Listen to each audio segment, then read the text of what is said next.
Good morning, Hi, or good afternoon, I should say. or good evening, wherever you are. Yeah, maybe evening. How's Amsterdam?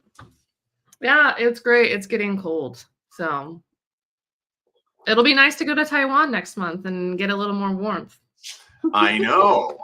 Yes, I will see you there. Well, first of all, welcome everyone to Edge AI Talks with our host Jenny Spielman and myself, Pete Bernard. Jenny's actually dialing in from Amsterdam, and I am in Bellevue, Washington. So that's why we're talking about locations here. And we were talking about the upcoming extravaganza in Taipei, November 11th and 12th, Edge AI Taipei, which is pretty cool. And I'll show the little banner here. If people want to, there's still some seats available. Taipei 2025, edgeaifoundation.org. We have discounted tickets for academia as well. And a bunch of folks are going to be there. We're going to have Dell there, Edge Impulse, of course.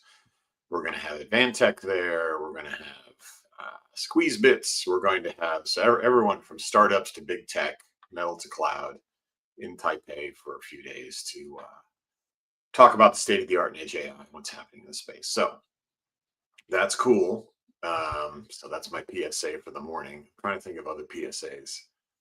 That's probably about it. I don't know. Do you have anything? My number one PSA is always ask questions in the chat if you're here live, and we'll get those answered. Otherwise, shoot them over via email after, and enjoy the talk today.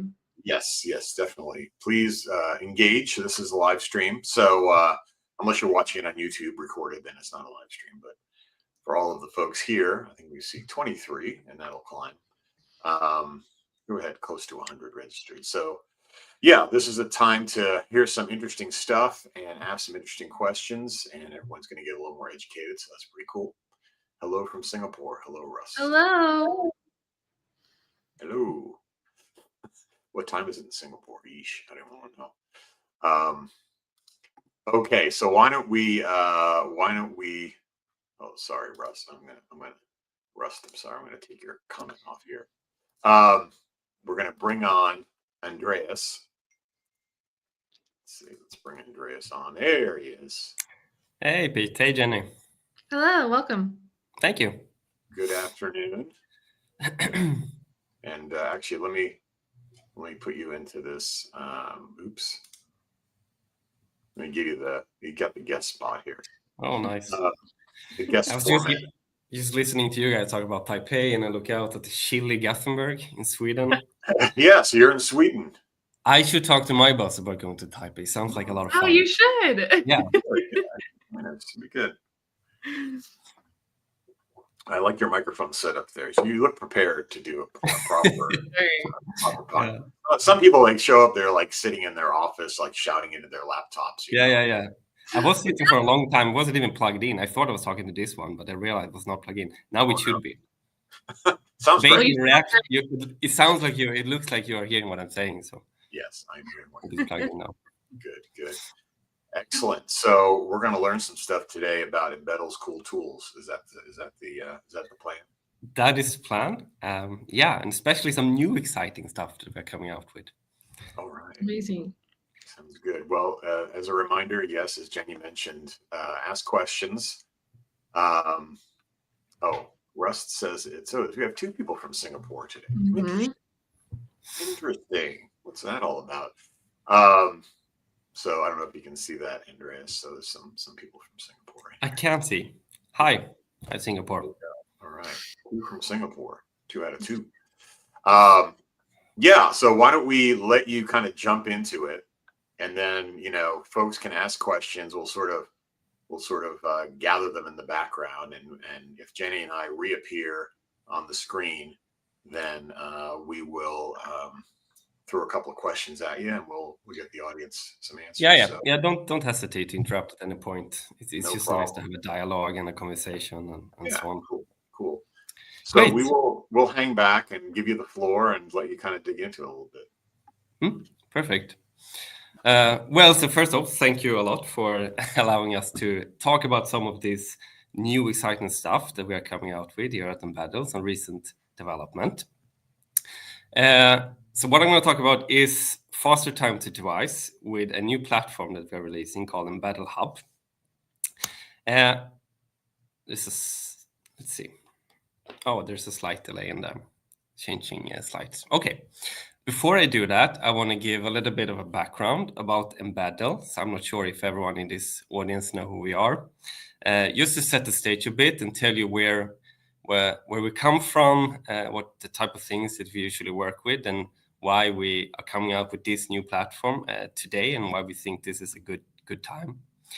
I also want to set the stage a little bit and talk in general about some of the challenges broadly about developing HI as we see them at Embedl. Based on our insight from working with customers that are dealing with some really challenging edge AI tasks like autonomous driving and autonomous drones and these sort of systems. And then I will set the stage for a demo of our new product called Embedl Hub. That's where we will end. So we will look for those who are more interested in product demos than slides. We will come to the product demo, but I will save it towards the end. Let's set some context first. So our mission around everything we do at Embedl is about accelerating the adoption of edge AI for all users and all applications. So that's a pretty broad statement. And we work with typically large enterprises and quite advanced deep learning organizations. For example, we have some listed here, like Sensac, who is developing self-driving capabilities for Volvo cars. We have autonomous drones and other type of applications. I would say some of the hardest edge AI applications or challenges that are out there. And that's where we come from. And the way we interact with our customers or these large enterprises is through our optimization SDK. What is unique about our optimization SDK is that we have a toolbox in this SDK. We have different algorithms that are dealing with optimizing deep learning models. They can be neural architecture search, they can be pruning, we have quantization and knowledge distillation. And all of these tools are looking down on this tool chain or software and hardware stack beneath it through our hardware abstraction layer. So all of these tools in our toolbox, they take the specific tool chain and hardware into account. And that can be open source tool chains like ONG's runtime, TensorFlow Lite or Lite runtime. They can be vendor specific runtimes like CVFlow, OpenVino, Tidal, and so on. And ultimately take the specific processor into account as well. And that's all about bringing the hardware into the model development. So we're really used to looking at the entire software stack and hardware stack and bringing that into the development through our optimization SDK. So typically, the type of challenges that our customers will use our tools for example, can be here in an automotive setting. We have an example here to the left where we have optimized a model called ultra-fast lane detection, which does exactly that. It detects the lane. So you have a car driving on the road and it needs to see where the lane edges are. So in this particular use case with this customer, first the model didn't even run. And then as we applied some manual modifications, we could make it run and you had 12 frames per second, which was not good enough for this particular use case. Maybe it was for an autonomous braking system or something like this, where you need things to happen really fast. And then with our tools, you can boost this performance up. And in this example, you could reach 76 frames per second. So that could be a typical use case that our customers are using our optimization SDK for. And how they use it is to get started is really simple. It's a Python library, so you can pip install it. And let's see, can you see my pointer on the screen? Yeah. Yes, we can see it. Yeah. So to get started, the only thing you have to do is basically import a pruning method in this case, in this example. And this is a hardware-aware pruner. So this is going to prune the model, taking the target hardware into account. So it's going to make changes to the model based on the specific tool chain that you're using and the hardware that you want to target, they want to deploy to. So after just defining a model, you define this hardware-aware pruner, letting it know which hardware you're targeting. In this case, it's a hardware from Texas Instruments. It's called TDA4VM. It has a it has an accelerator, a DSP based. And here we say that we want to prune this to a target fraction of 0.5, which in this case means we're going to prune away 50% of the flops in this model. And we can set different type of targets. Could be you want to reduce the on-device latency, or you want to reduce something else with a certain fraction. And then you actually call the pruning.prune method here. So it's just a simple three-step process to get started with this hardware-aware optimization that our customers are using our optimization SDK for. And all of this is then also embedded into our visualization tools that customers use to analyze and go a little bit deeper and try and also understand what is happening to the model as we are tailoring that model for this particular hardware.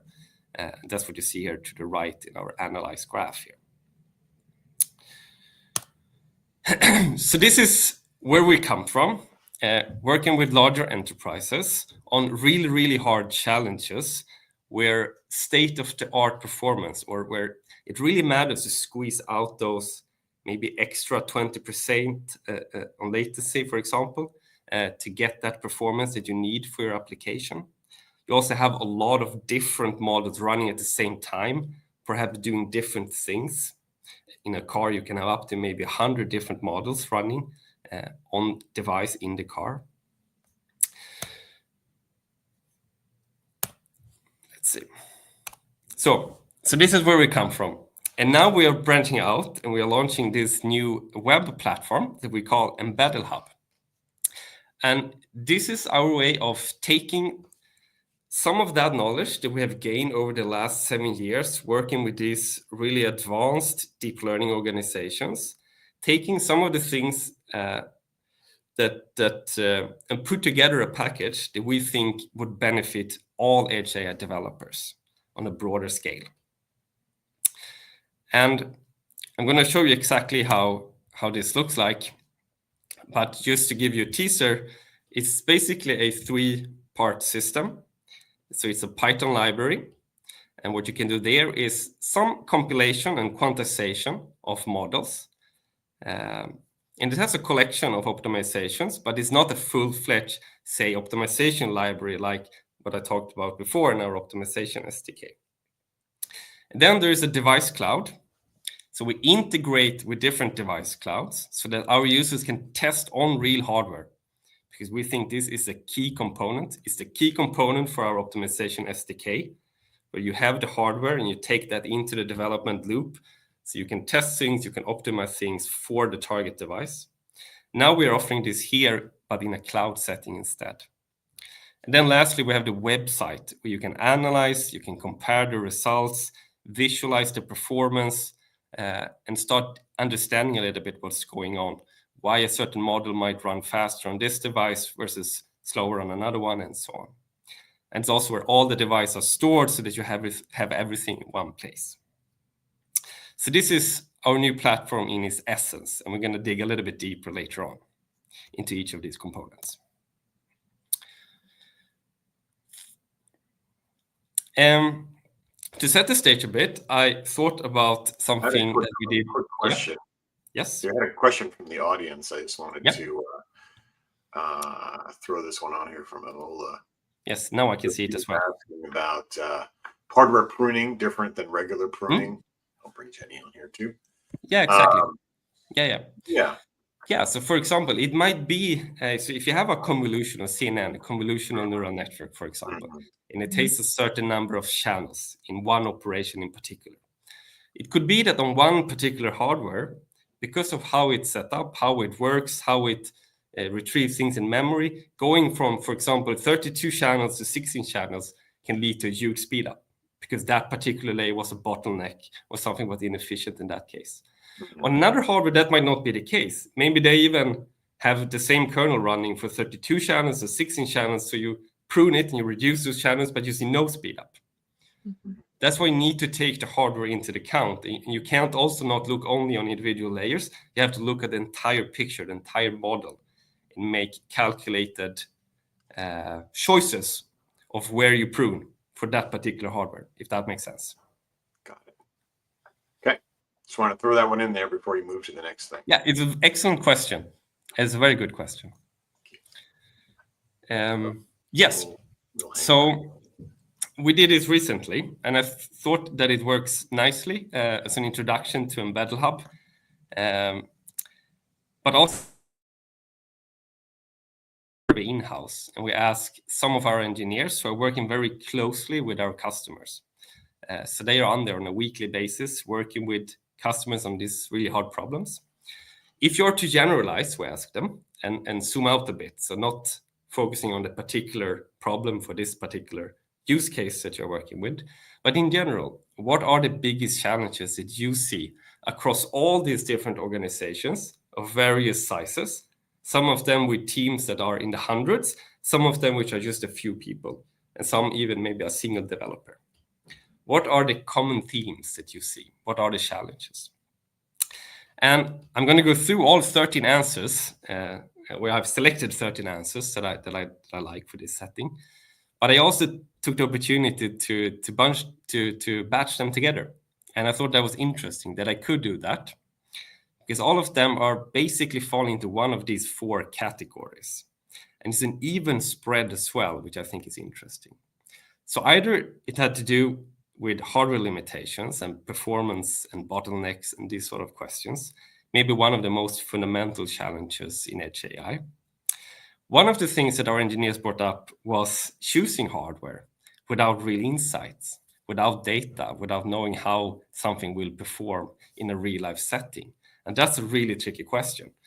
And for us, for example, who are working in the automotive sector a lot, there you might, for example, need to procure hardware for 5 to 10 years in advance.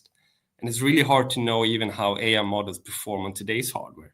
So when you're trying to make a choice of which hardware should I commit to in a 5 to 10 years horizon, that's a really tricky question. I know that if you asked AI developers 10 years ago, what type of AI models do you want to run in vehicles or on device in 10 years, they were not going to say, yeah, we're going to have this multimodal language-based models in the cars trying to interpret the scene. So looking 10 years ahead, it's really hard to know what we want to run. That makes choosing hardware a tricky question.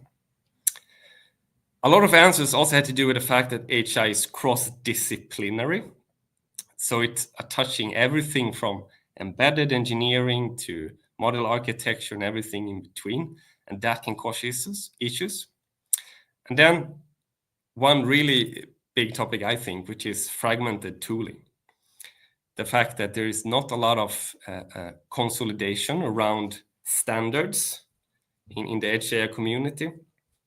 People might use ONGs, some might use TFlight, some might use TUSA, some might use something else. And you start chaining these together, you end up in a rather fragmented reality. And that can cause a lot of frustration and vulnerability and so on. But I also think it's interesting that it was not just one of these that are, say, 90% of answers fall into one category, but rather is an even spread, which tells you something about the picture where I think Edge AI is today, that you need to address all of these different challenges at the same time. There's not just one big problem that we need to solve. We need to look at it holistically. And that is what we're trying to do with our new platform. So zooming in a bit into the first set of challenges that our engineer in our in-house survey mentioned. These were some of the answers that we got. The first one is this, what I call maybe the defining feature. AI at any point, trying to take it to deployment, have been dealing with this. And that's a tight latency budget when you also have a really small processor. And it's sort of an equation that doesn't really add up. Because at the same time, we want to put more and more models on these devices, but we also want to keep the power consumption down. We want to use cheap hardware preferably, so that we can make money from the products we're trying to sell. And that equation doesn't really add up. So you're always going to be crying for more compute. And as we get more compute, because embedded devices are growing a lot in terms of their performance and so on, also our models are growing, and they are growing faster than the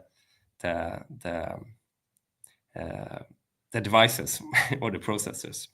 So it's a hard challenge. Then you have the fact that hardware support lags behind the evolving AI, the ever-evolving AI. And I know from experience, and I'm similar myself, when we develop AI, developers like to use new and fancy stuff. And we like to have the newest, fanciest architecture, the newest, fanciest LLM, and so on. And we're a little bit spoiled when we're working on server side, where a lot of the development is happening. Then we move the application to the edge. Now, all of a sudden, the operations are not supported because the software and firmware for embedded hardware is often lagging a little bit behind what we have on the service side. And that can cause frustration and issues. Of course, everything would be solved if we have a universal target device, but that's not the case. So every SoC comes with unique constraints, which also means that it's hard to generalize optimizations. And lastly, device capabilities sort of defines which techniques work. And the fact is that quantization and pruning, even if you learn it for one target device, it's going to look completely different and behave a little bit different as you're changing the device, as you're changing the tool chain. The static quantization that you're using doesn't just look the same across devices. And sparsity, a certain type of sparsity might work in one setting, not on another, and so on. That's also causing some issues. So my takeaway from this is that edge AI innovation is held back a bit about hardware fragmentation and the lagging support. So moving on to the second category about challenges of edge AI, and that was the question of choosing hardware when you don't really always have access to useful or good data that you would like. So investing blindly in hardware, where it's really difficult to estimate performance, and it's difficult before you actually go through the process of purchasing the device, setting it up, doing all the integration, and then testing running something. And that's a really time-consuming and resource-consuming process. And I think we all know that the spec sheets is not a useful tool when it comes to evaluate the performance or estimate the performance of a certain AI model on a device. AI tops, for example, is commonly used to indicate the performance of a device. But it can be in reality that you maybe go from 8 tops to 16 tops, and you think, okay, great, all of a sudden my model is going to run twice as fast. But what happened in reality was that the vendor added another core, but maybe there's no software for parallelizing the computation. So all that happens is that now you can run 2 models, but they're just as slow as before. Maybe they're sharing the same memories, you can't even run 2. And it's much more complicated than just looking at, say, the spec sheets and the number of tops on a device and so on. So in the end, you want to run things on device that's the way to get to really understand how things perform. And in certain settings, these can actually have real implications that teams risk both over and under provisioning devices. And that can be very, very costly, especially in larger organizations. So the takeaway here is that hardware decisions are unfortunately often made without reliable performance data, even though there's a lot of activity in the community to try and deal with this issue.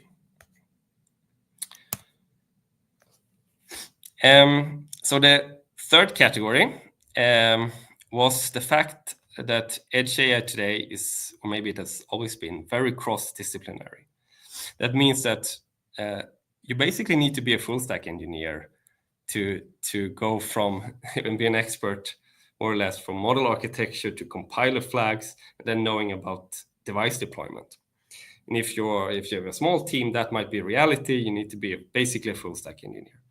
If you're in a slightly larger organization, instead you might have different teams where you have one ML or AI model team who's doing the development of the models and training and so on. You have another team, which is the embedded expert.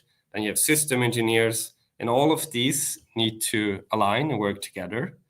And this can be a very time-consuming, inefficient process where maybe a model is being shipped from the ML team to the embedded team, and they can't compile it, and they have to send it back and try to understand why. Sometimes these teams might not even sit in the same building, maybe even not in the same continent. We've seen that case as well. So the multidisciplinary process makes this a hard thing to do. And this lack of alignment do lead to breakdown. We've seen many examples of that the models fail once they are deployed, if you can even get to deployment. So I think the edge AI is rather unique, at least compared to, say, AI development for server side, that it requires this rare full stack expertise and a lot of rather complicated coordinations across teams, especially teams with different backgrounds and expertise. And that can be quite resource consuming. So the last set of challenges, or last category, was this about fragmented tooling. And I think a lot of, at least the developers in the audience, are gonna relate a lot to this point. I do it myself. So let me point a picture. So you finally got your model to compile, and you're gonna try and run it on device. And you get an error message and it says unsupported operation. And then you sit there and you scratch your head because you have no more information to go. You try and understand why is this operation not supported? I thought it was. And you start digging in some documentation. You find that, well, in theory, it should be supported. And then you realize that, well, your tool chain looks like this, maybe. For some reason, you are going from PyTorch to ONGs to light runtime, and then into the vendor-specific compiled format in the end. And now you try and understand where in this 4-step or in this chain of compilations did something go wrong, and you have no information to go. That requires quite a detective work, I would say. They can also be very unique for each target device and for each situation, for each model. So this fragmented tooling, different compilers, profilers, and runtimes across vendors also makes it very fragile. So you have pipeline fragility here. The fact that, it might be that there was an update, for example, and this now OP set that you were using in your ONGs model is not compatible with the light runtime that you were using, or that version. So that makes it rather fragile and it can break easily. So the takeaway here, the fact that we have rather disconnected ecosystems with, if we dare to say, inconsistent documentation, can make edge AI development both fragile and time-consuming. So, with this said, how are we addressing? Yep. Did I hear something?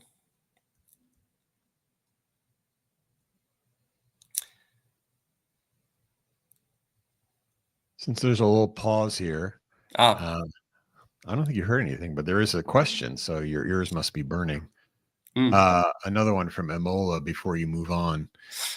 Code optimization modules in the hub, staying on your great example of pruning, manipulating the C code for explicit memory allocation for filters and activations. So you can kind of dig in a little more on the hub functionality. And then we will see exactly what the hub has and all the features and so on in just a moment. Okay. But it doesn't have inference scheduling. I can tell you that straight away. But there's many other great things that we can look at. Okay.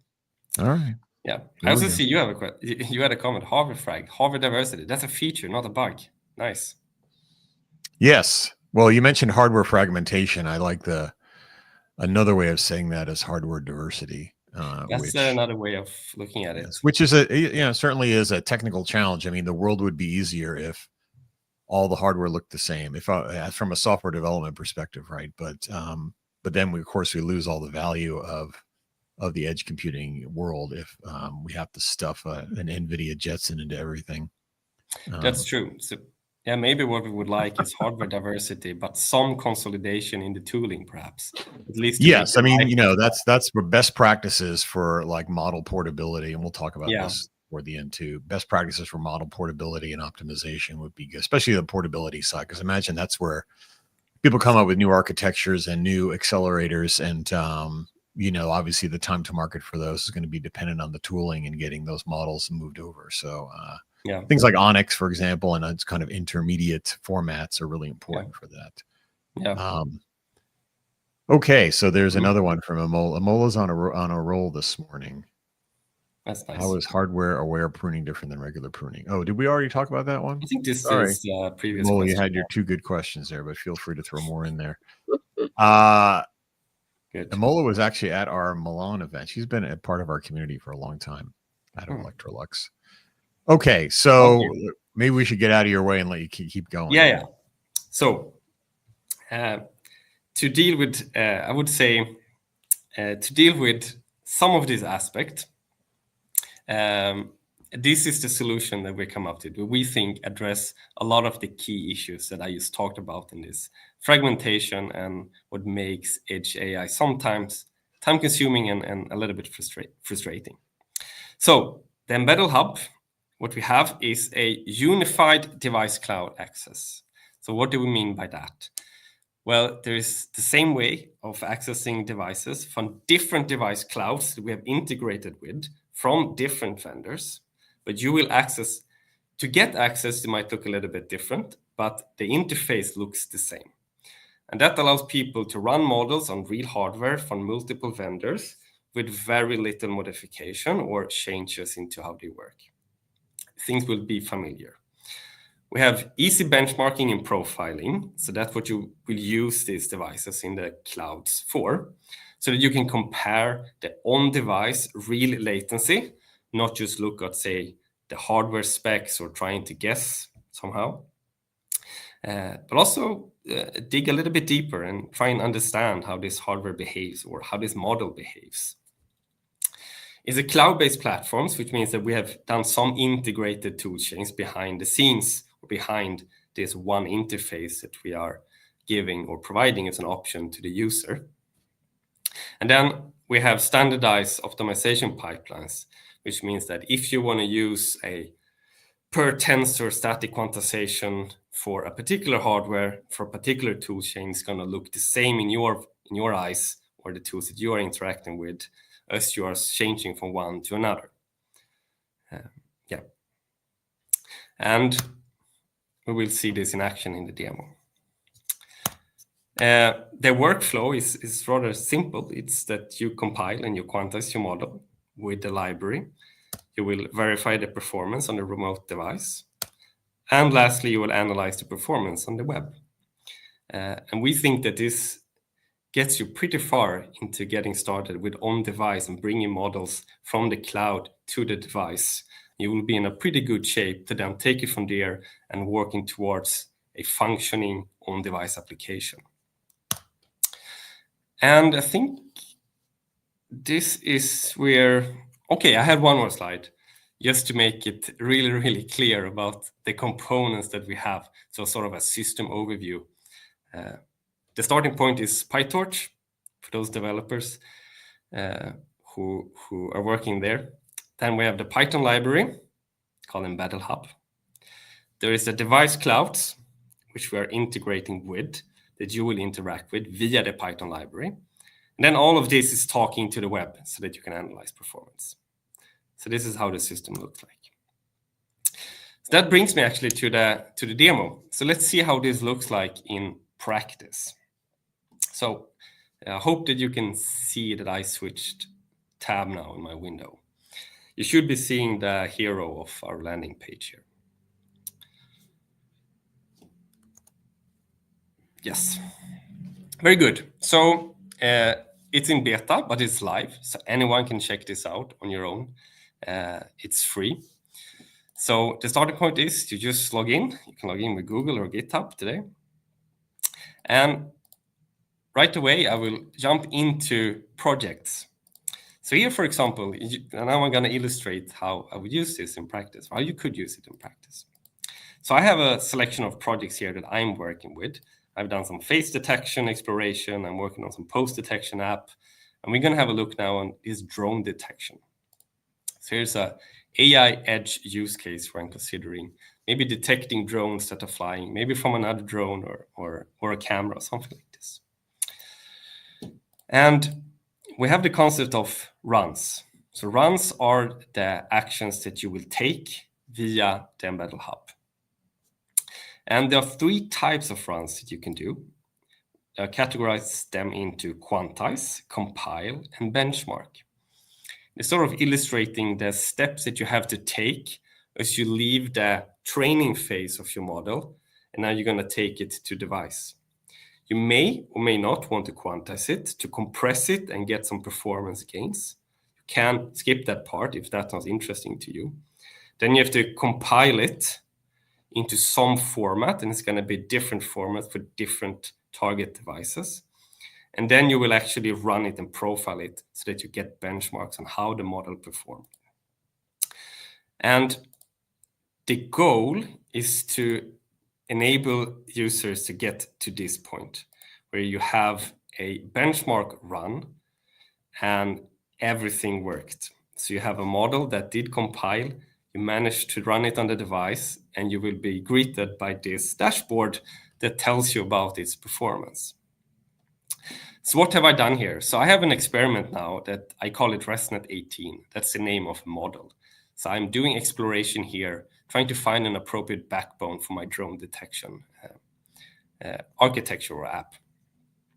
So I'm taking this model, ResNet 18. I have run it on a Samsung Galaxy S25 mobile phone. I'm using the TensorFlow Lite runtime. I did this job today, actually. It has finished successfully, and it took 3 minutes. So that sets the time perspective here. It was a 3-minute job. And I used a device that was provided via our integration with the device cloud from Qualcomm, called Qualcomm AI Hub. And I have a link here if you want to go to Qualcomm AI Hub and see some more information there. And what you see here is the key metrics, which is the latency, the inference latency on average on the device, the estimated peak memory, so how much memory did this model actually consume during repeated inference runs. You also see the number of the top compute unit, which in this case is everything was running on the NPU. So all we see here is 40 compute units running on the NPU. And here you can see, and if something did, for example, have a fallback to CPU, in this layer-wise graph, I would see a different color indicating that this layer had a fallback and it was running on the CPU or the GPU instead. But here everything worked as intended and it ran really nicely on the NPU. And here I want to give a quick idea about why it's important to look at these metrics when you're developing Edge AI. So here, for example, in the layer-wise latency table, so we have a y-axis here of microseconds, indicating how much time was spent on this particular layer. So here we have to vision that we have flattened the graph of the model, even though a couple of things might happen in parallel. And what you see here is, for example, that this layer is a max pool 2D. That's the name of it. It's the 6th layer in the graph. It takes up a lot of time on this hardware. So maybe from just looking at this layer-wise graph, I can see that, okay, maybe the max pool 2D layer that I have in this model is not that efficient for this particular accelerator, the NPU on this Snapdragon chip. Or there might be something else that is causing, but now I have a starting point. So I can go through here and look, okay, so this dynamic conf that I have early in the graph is also causing some issues, but it's actually running rather smoothly later on in the model. So maybe it's not the layer itself, maybe it's just the positioning of this particular layer in this model that is causing this bottleneck.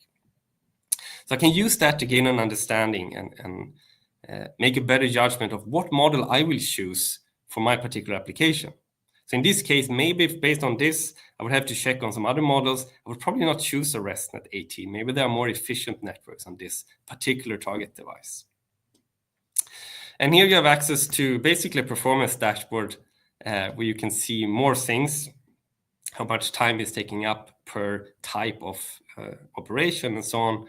And if I want to see exactly which layer is this bottleneck, I can click on it, and I get taken to, there's a slight delay because I'm sharing the screen. I get taken to here, the 6th layer in the model.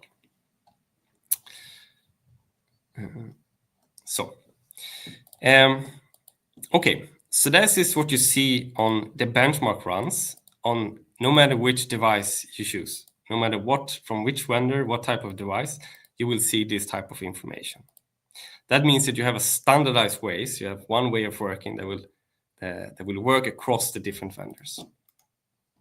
So let me go back and we will have a look at some of the other type of runs. So that was the benchmark run. I can also see here that this model I've experimented with. For the first 2, I tried a Galaxy S24. I tried a Galaxy S25. It went from 0.33 to 0.29. And this last one is actually an error on my part because I forgot to quantize this model, so it's a little bit slower.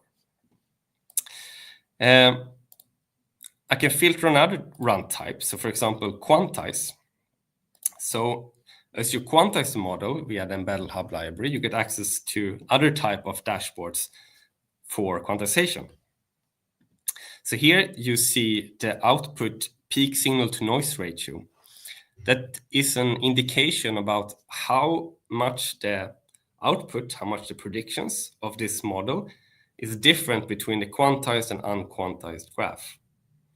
And usually a good rule of thumb is that, okay, anything above 30 dB is a good measure. Anything below it there might be something you want to check out about the quantization or try different settings. But we don't stop there. We also have layer-wise PSNR. So that's when we look at the intermediate output for each particular layer. So that if you have poor output PSNR, you can also start analyzing which layers are causing these issues. Where does the quantization errors come in?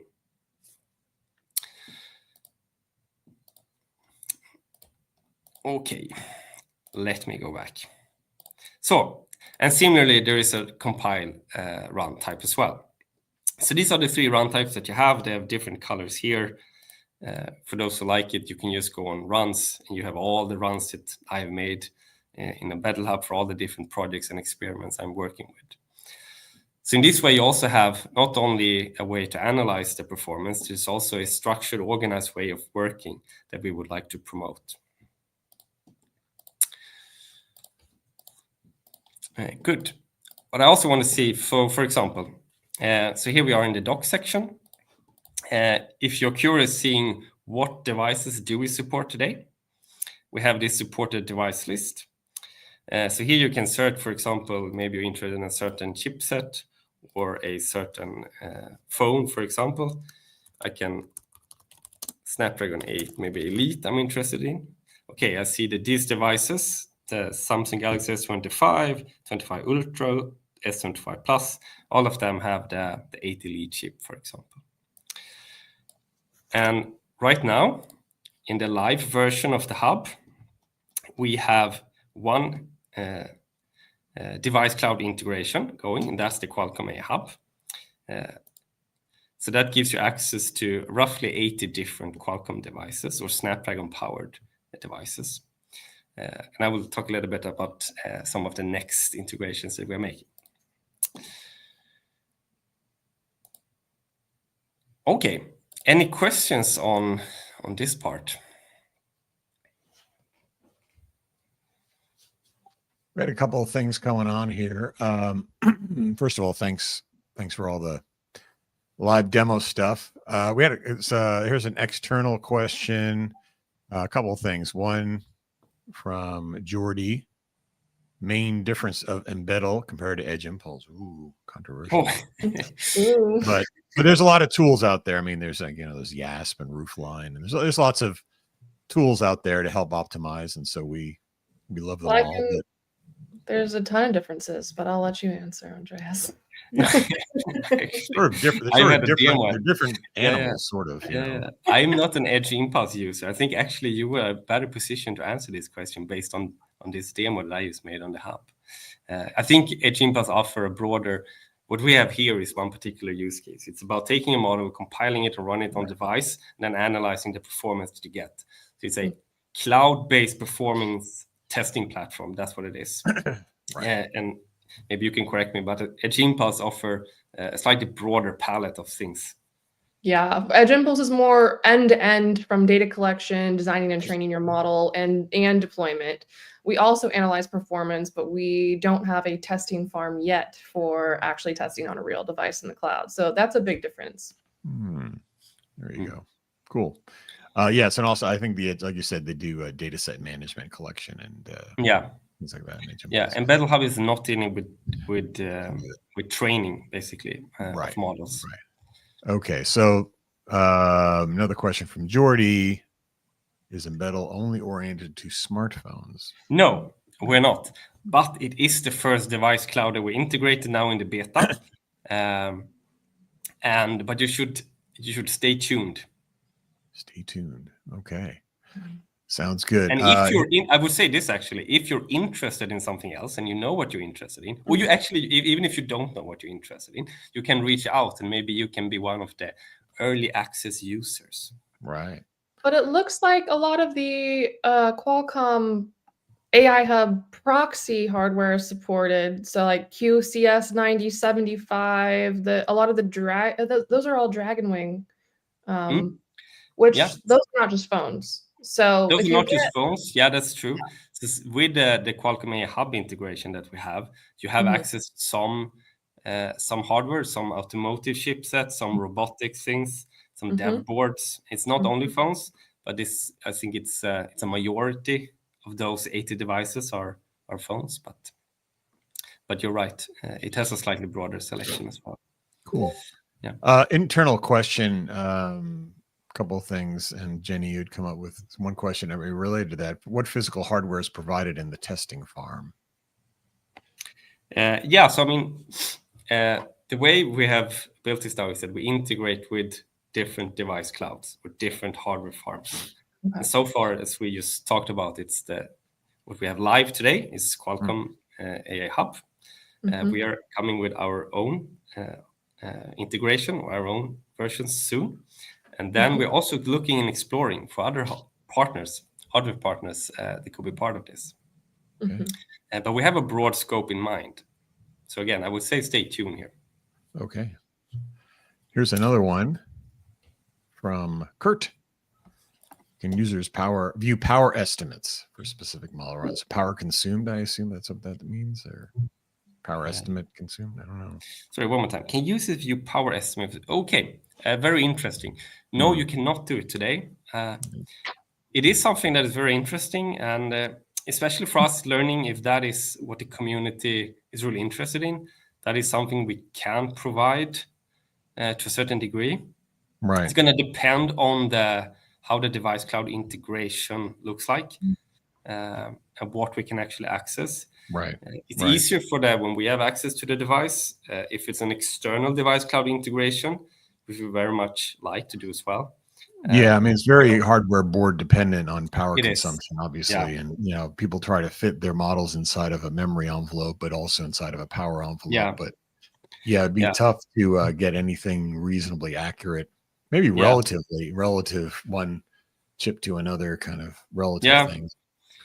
Yeah, I mean there are different levels to this that you can look at, but I would say we're used to looking at power consumption. It's one of the aspects of our optimization SDK that I talked about in the beginning, because some of us used to like to optimize for power consumption, but it's not part of the hub today. I would say that. Right. Okay. And then there was another internal question from Jenny.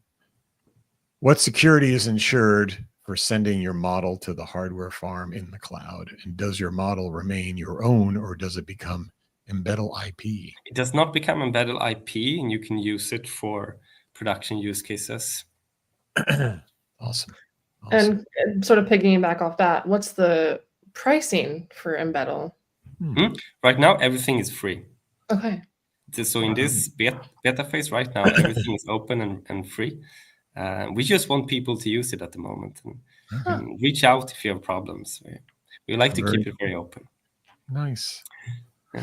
All right. So that's kind of where we're at with questions right now. Do you have very good? A few more things I will try and wrap up then. Okay. Well, what I we'll wanted step to back see, a little because I bit know further. also that seeing is believing. Seeing so is the believing. final thing I wanted to do was just, we won't wait for the results, but here I have my terminal and I have the Embedl Hub library installed. And I have set everything up. It's an easy setup process. So if I want to, for example, have my ResNet 18, which I've tuned beforehand, I've compiled it to a flight, and now I want to benchmark it on this Samsung Galaxy S25, so the run that we just looked at. This is, to get started, all you have to do. It's Embedl Hub benchmark, specify the model, you specify the device, and you don't need to go deeper than that. If you want to start tweaking and changing things in the compilation, the quantization, or the benchmarking, you can do that. But this is basically all you do. It will start, submit the run. I can click on this. Oh, I have to log in. This is the run that I just started. I see nothing yet because it hasn't finished. But if you wait 3 minutes or so, we should see a performance dashboard here. So this is working and this is live. So going back, I think I have one final slide, which is just what is next. So as I said, it's open for beta testing today. You can go into hub.embedl.com. If you want to, there's also spots left in our beta program, and that comes with some special perks. You get some access to our engineers and a lot of support, and it's a nice little community to be in. So if you want that, just reach out to us.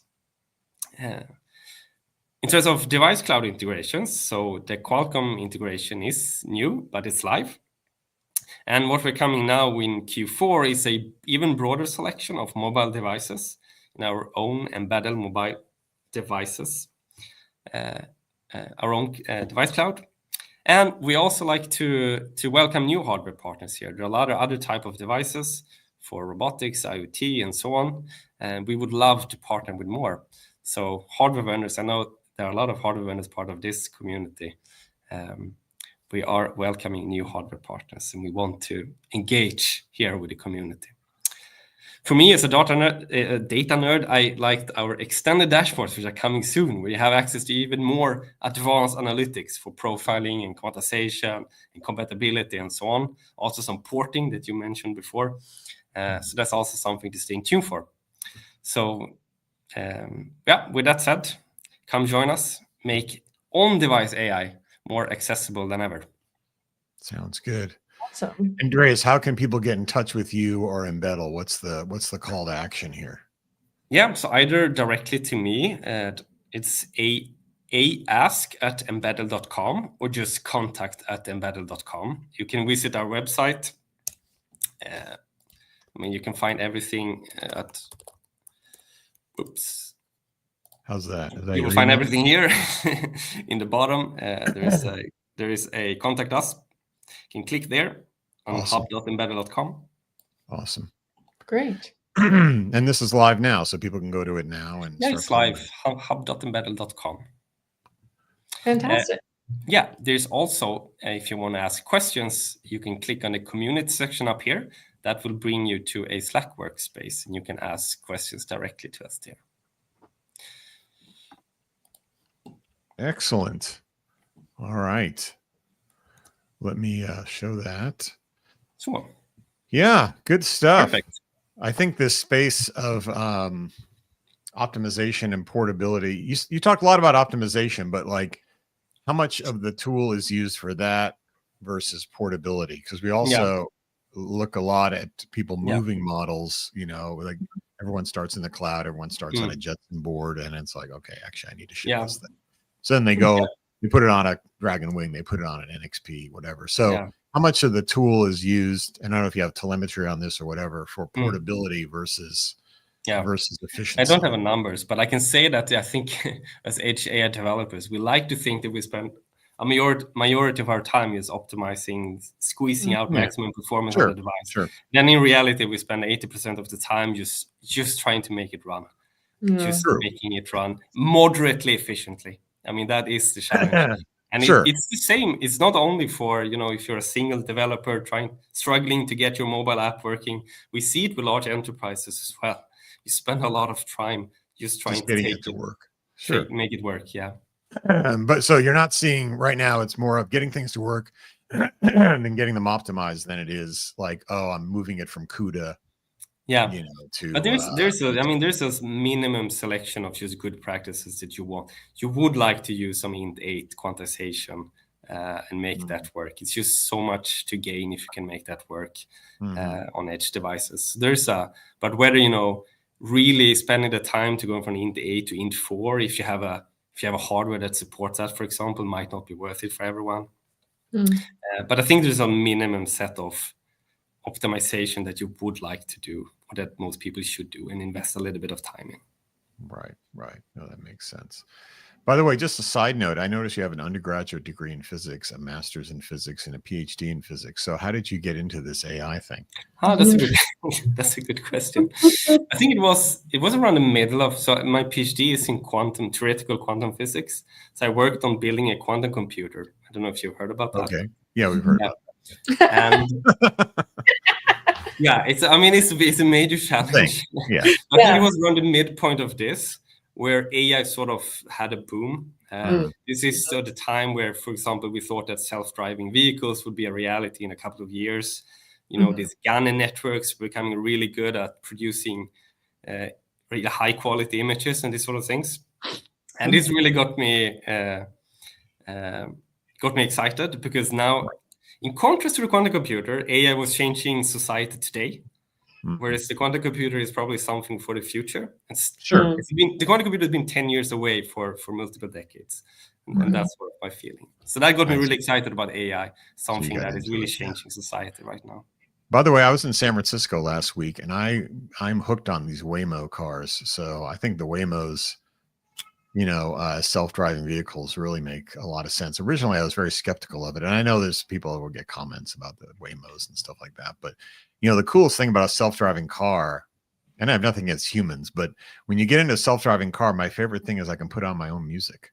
You can go there and select your little. That's fair. That's actually fair. And then that's it. Then you just get to where you need to go. And when was the last time you got into a cab and asked the cab driver to change the music to something? You can't do it. So I think that's the killer app for self-driving cars is maybe that's the feature that will lead to adoption.